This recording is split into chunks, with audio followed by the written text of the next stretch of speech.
શુભેન્દુ અધિકારી શનિવારે પશ્ચિમ બંગાળમાં ભારતીય જનતા પાર્ટીના પ્રથમ મુખ્યમંત્રી બન્યા છે. તેમના સિવાય દિલીપ ઘોષ, અગ્નિમિત્રા પોલ, અશોક કીર્તનિયા, ખુદીરામ ટુડુ અને નિશીથ પ્રામાણિકે મંત્રીપદના શપથ લીધા. શુભેન્દુએ બંગાળીમાં ઈશ્વરના નામે શપથ લીધા. શપથ લીધા પછી શુભેન્દુ પીએમ પાસે ગયા અને તેમને નમીને પ્રણામ કર્યા. બંગાળના રાજ્યપાલ આર.એન. રવિએ શુભેન્દુ ઉપરાંત અન્ય 5 મંત્રીઓને મંત્રીપદના શપથ લેવડાવ્યા. આમાં દિલીપ ઘોષ, અગ્નિમિત્રા પોલ, અશોક કીર્તનિયા, ખુદીરામ ટુડુ અને નિશીથ પ્રામાણિકનો સમાવેશ થાય છે. આ શપથવિધિમાં પીએમ મોદી, ગૃહમંત્રી અમિત શાહ, એનડીએ અને ભાજપ શાસિત રાજ્યોના 20 મુખ્યમંત્રીઓ હાજર રહ્યા. કાર્યક્રમમાં સૌથી પહેલા મોદીએ મંચ પર રવિન્દ્રનાથ ટાગોરની તેમની જયંતિ પર શ્રદ્ધાંજલિ આપી.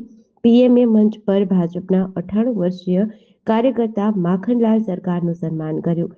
મંચ પર આવતા જ વડાપ્રધાન સીધા સરકાર પાસે ગયા અને તેમને શાલ ઓઢાડી અને પછી તેમના ચરણ સ્પર્શ કર્યા. અમેરિકા અને ઈરાન વચ્ચે તણાવ ઓછો કરવા માટે આવતા અઠવાડિયે પાકિસ્તાનની રાજધાની ઇસ્લામાબાદમાં ફરીથી વાતચીત શરૂ થઈ શકે છે. વોલ સ્ટ્રીટ જર્નલના રિપોર્ટ અનુસાર બંને દેશો મધ્યસ્થીઓ દ્વારા એક સમજૂતીના ડ્રાફ્ટ પર કામ કરી રહ્યા છે, જેનાથી 1 મહિના સુધી ચાલનારી ઔપચારિક વાટાઘાટોનો માર્ગ ખુલી શકે છે. રિપોર્ટમાં જણાવવામાં આવ્યું છે કે અમેરિકા તરફથી પ્રસ્તાવિત 14 મુદ્દાવાળા ડ્રાફ્ટમાં ઈરાનના પરમાણુ કાર્યક્રમ, હોર્મુઝ સ્ટ્રેટમાં તણાવ ઓછો કરવા અને ઈરાનના સમૃદ્ધ યુરેનિયમના ભંડારને કોઈ બીજા દેશમાં મોકલવા જેવા મુદ્દાઓ સામેલ છે. અમેરિકી રાષ્ટ્રપતિ ડોનાલ્ડ ટ્રમ્પે કહ્યું કે તેમને ઈરાન તરફથી જલ્દી જવાબ મળવાની આશા છે. જો વાતચીત આગળ વધી તો યુદ્ધ વિરામને વધુ લંબાવી શકાય છે.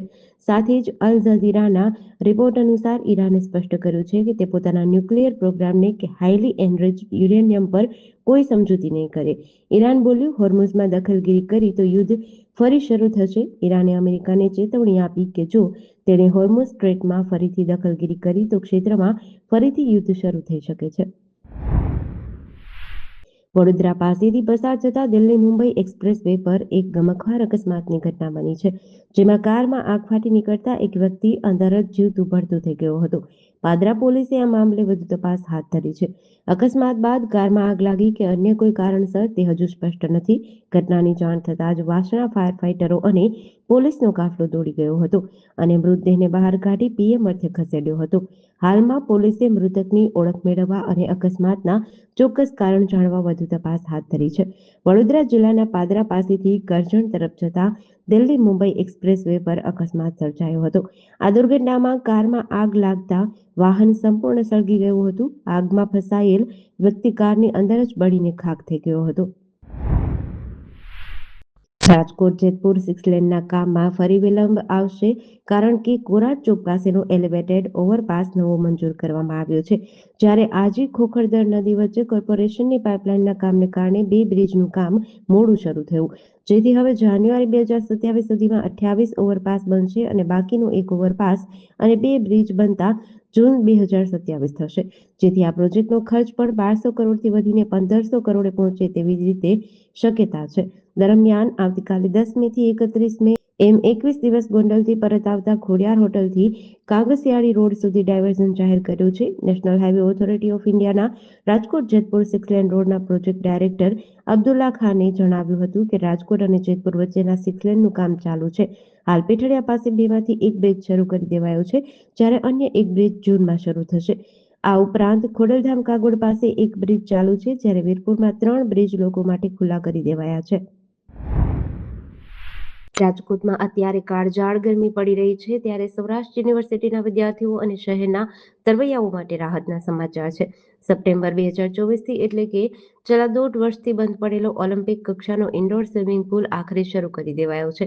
જોકે બીજી તરફ યુનિવર્સિટીનો વિશાળ આઉટડોર સ્વિમિંગ પુલ હજુ પણ ગંદકી અને તંત્રની ઉદાસીનતાને કારણે બંધ હાલતમાં છે. આંતર કોલેજ, રાષ્ટ્રીય કે આંતરરાષ્ટ્રીય સ્પર્ધા માટેનો આ swimming pool 25 by 50 by 12 by 50 મીટરનો છે અને તેની કેપેસિટી 28 લાખ લીટર પાણીની છે, જેથી આ સ્વિમિંગ પુલ તાત્કાલિક શરૂ થાય તે જરૂરી છે. હાલમાં શરૂ થયેલા પ્રેક્ટિસ સ્વિમિંગ પુલમાં શિખાઉ સ્વિમર લાઈફ જેકેટ સાથે સ્વિમિંગ શીખે છે. અહીં એનઆઈએસ કોચ દ્વારા ઉત્કૃષ્ટ તાલીમ આપવામાં આવે છે. સૌરાષ્ટ્ર યુનિવર્સિટીના એનઆઈએસનું સર્ટિફિકેટ ધરાવતા કોચ જય ભટ્ટે જણાવ્યું કે કુલપતિ અને ઇન્ચાર્જ શારીરિક શિક્ષણ નિયામકના માર્ગદર્શન હેઠળ ઇન્ડોર સ્વિમિંગ પુલ શરૂ કરાયો છે. સારવારના નામે કેમ્પ યોજીને દર્દીઓને ખોટી રીતે એન્જિયોગ્રાફી અને એન્જિયોપ્લાસ્ટી કરવાના અને 2 વ્યક્તિના મૃત્યુ નિપજાવવાના કેસમાં ધરપકડ કરાયેલા ખ્યાતિ હોસ્પિટલના આરોપી કાર્તિક પટેલ, રાજશ્રી કોઠારી, સંજય પટોડિયા અને રાહુલ જૈનની ડિસ્ચાર્જ અરજી અમદાવાદ ગ્રામ્ય કોર્ટે ફગાવી દીધી છે. આ સાથે જ કોર્ટે નોંધ્યું કે ખ્યાતિ હોસ્પિટલના ચેરમેન કાર્તિક પટેલની સામે અમદાવાદ ગ્રામ્ય કોર્ટમાં 6070 પાનાની ચાર્જશીટ દાખલ કરી છે. ચાર્જશીટમાં 30 મહત્વના સાક્ષી, 7 સાક્ષીના મજિસ્ટ્રેટ રૂબરૂ નિવેદન છે. કાર્તિક પટેલ સહિતના આરોપીઓએ બીમારીના નામે ગરીબ દર્દીઓને ડરાવી મોટો આર્થિક લાભ મેળવ્યો છે. જ્યારે રાહુલ જૈન, ડોક્ટર સંજય પટોડિયા અને રાજશ્રી કોઠારીની પણ મુખ્ય સંડોવણી છે, ત્યારે ડિસ્ચાર્જ ન કરી શકાય. આરોપી કેસની ટ્રાયલ મોડી કરવા માટે પ્રયત્ન કરી રહ્યા છે. ચાર્જશીટ જોતા આરોપી સામે પૂરતા પુરાવા છે, ત્યારે આવા કેસમાં આરોપીને ડિસ્ચાર્જ ન કરવો જોઈએ. ગુજરાતનું પાટનગર ગાંધીનગર અત્યાર સુધી પોતાની હરિયાળી અને સુઆયોજિત સેક્ટરો માટે જાણીતું હતું, પરંતુ હવે તે આર્ટિફિશિયલ ઇન્ટેલિજન્સના ઉપયોગ દ્વારા વહીવટીતંત્રમાં નવો ઇતિહાસ રચવા જઈ રહ્યું છે. ગાંધીનગર મહાનગરપાલિકા દ્વારા ટૂંક સમયમાં જ સ્માર્ટ ડિટેક્ટર વ્હીકલ પ્રોજેક્ટ અમલે બનાવવામાં આવશે. આ પ્રોજેક્ટનો મુખ્ય ઉદ્દેશ નાગરિકો ફરિયાદ કરે તે પહેલા જ વહીવટીતંત્ર સમસ્યા શોધીને તેનું નિવારણ લાવે તે પ્રકારનું પ્રોએક્ટિવ મોડેલ ઊભું કરવાનો છે.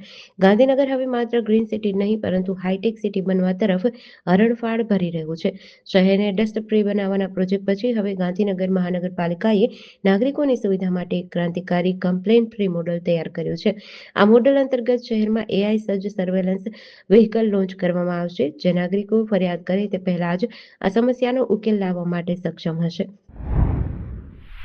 દેશના પ્રથમ જ્યોતિર્લિંગ સોમનાથ મહાદેવના પવિત્ર ધામમાં 11 મેના રોજ એક ભવ્ય કાર્યક્રમ યોજાઈ રહ્યો છે. પ્રધાનમંત્રી અને સોમનાથ ટ્રસ્ટના અધ્યક્ષ નરેન્દ્ર મોદી સોમનાથ ખાતે વિશાળ જાહેર સભાને સંબોધિત કરશે. આ કાર્યક્રમને લઈને સમગ્ર ગીર સોમનાથ જિલ્લામાં ઉત્સાહનો માહોલ છે. સોમનાથના સદભાવના ગ્રાઉન્ડ ખાતે યોજાનારી આ સભા માટે 60,000થી વધુ લોકો સમાઈ શકે તેવું મેદાન તૈયાર કરાઈ રહ્યું છે. ખાસ કરીને 25,000 લોકોની બેઠક ક્ષમતા ધરાવતા 3 મહાકાય ડોમ ઊભા કરવાની કામગીરી પૂરજોશમાં ચાલુ છે. ગરમીને ધ્યાનમાં રાખીને પંડાલ, બેઠક વ્યવસ્થા, પીવાના પાણી, પાર્કિંગ અને ટ્રાફિક વ્યવસ્થાનું વિશેષ આયોજન કરાયું છે.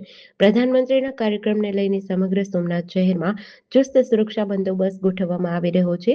રાજ્ય અને કેન્દ્રની સુરક્ષા એજન્સીઓ, એસપીજી, પોલીસ અને વહીવટી તંત્ર દ્વારા સ્થળ નિરીક્ષણ અને સુરક્ષા સમીક્ષા સતત ચાલુ છે. જાહેર સભા સ્થળ, રોડ શો રૂટ અને મંદિર પરિસરમાં સીસીટીવી સર્વેલન્સ તેમજ બેરિકેડિંગની કામગીરી ઝડપી બનાવાઈ છે. મોરબી મહાપાલિકામાં રોજમદાર કર્મચારીઓની હાજરીમાં મોટા પાયે કૌભાંડ સામે આવ્યું છે. કામ ન કરતા કર્મચારીઓની પણ ઓનલાઈન હાજરી પૂરીને તેમના બેંક એકાઉન્ટમાં નાણાં જમા કરાવવામાં આવતા હતા. આ મામલે મહાપાલિકાના ડેપ્યુટી ઇજનેરે 13 શખ્સો વિરુદ્ધ પોલીસ ફરિયાદ નોંધાવી છે. મહાપાલિકામાં ગુટલીબાજ કર્મચારીઓને પકડવા માટે ઓનલાઈન એટેન્ડન્સ સિસ્ટમ લાગુ કરવામાં આવી હતી. જોકે કેટલાક કર્મચારીઓ દ્વારા પોતાના ઉપરાંત અન્ય રોજમદાર કર્મચારીઓની પણ હાજરી પૂરવામાં આવતી હતી. આમાં એવા કર્મચારીઓનો પણ સમાવેશ થતો હતો જેણે ખરેખર કોઈ કામ કર્યું ન હતું. રાજકોટના દીપભાઈ સુરેશભાઈ ફળદુ, જે મોરબી મહાપાલિકામાં ડેપ્યુટી ઇજનેર તરીકે ફરજ બજાવે છે, તેમણે મોરબી સિટી એ ડિવિઝન પોલીસ સ્ટેશનમાં આ અંગે ફરિયાદ નોંધાવી છે. એટેન્ડન્સ મશીનમાં પણ કેટલાક કર્મચારીઓ પોતાના નામ સિવાય અન્ય કર્મચારીઓની હાજરી પોતાની આંગળી અને ફેસનો ઉપયોગ કરીને પૂરી દેતા હતા. રાજકોટ મનપાની લીગલ શાખા દ્વારા આરબીઆઈના નીતિ નિયમોને નેવે મૂકીને બહાર પાડવામાં આવેલા એક નવા પરિપત્રને કારણે શહેરના મિલકત ધારકો ભારે હાલાકીનો સામનો કરી રહ્યા છે. સામાન્ય રીતે કોઈપણ બેન્કિંગ વ્યવહાર કે ચેક દ્વારા ચૂકવણી માટે આધાર કાર્ડની નકલ આપવી અનિવાર્ય હોતી નથી, પરંતુ રાજકોટ મહાનગરપાલિકાએ ચેક બાઉન્સના કિસ્સામાં કાનૂની કાર્યવાહી સરળ બનાવવાના હેતુથી મિલકત ધારકો પર આ નવો નિયમ લાદી દીધો છે. આ નિર્ણયને કારણે કરદાતાઓમાં ભારે રોષ જોવા મળી રહ્યો છે. જોકે આ નિયમ ચેક રિટર્નના કેસમાં કાનૂની કાર્યવાહીની સરળતા માટે લેવાયો હોવાનો તંત્રએ બચાવ કર્યો છે. જોકે જ્યારે મિલકત ધારકો ત્રણેય ઝોનની ઓફિસો, સિવિક સેન્ટર કે વોર્ડ ઓફિસમાં ચેક કરવા જાય છે, ત્યારે બેઠેલા કર્મચારીઓ તેમની પાસે આધાર કાર્ડની માંગ કરે છે.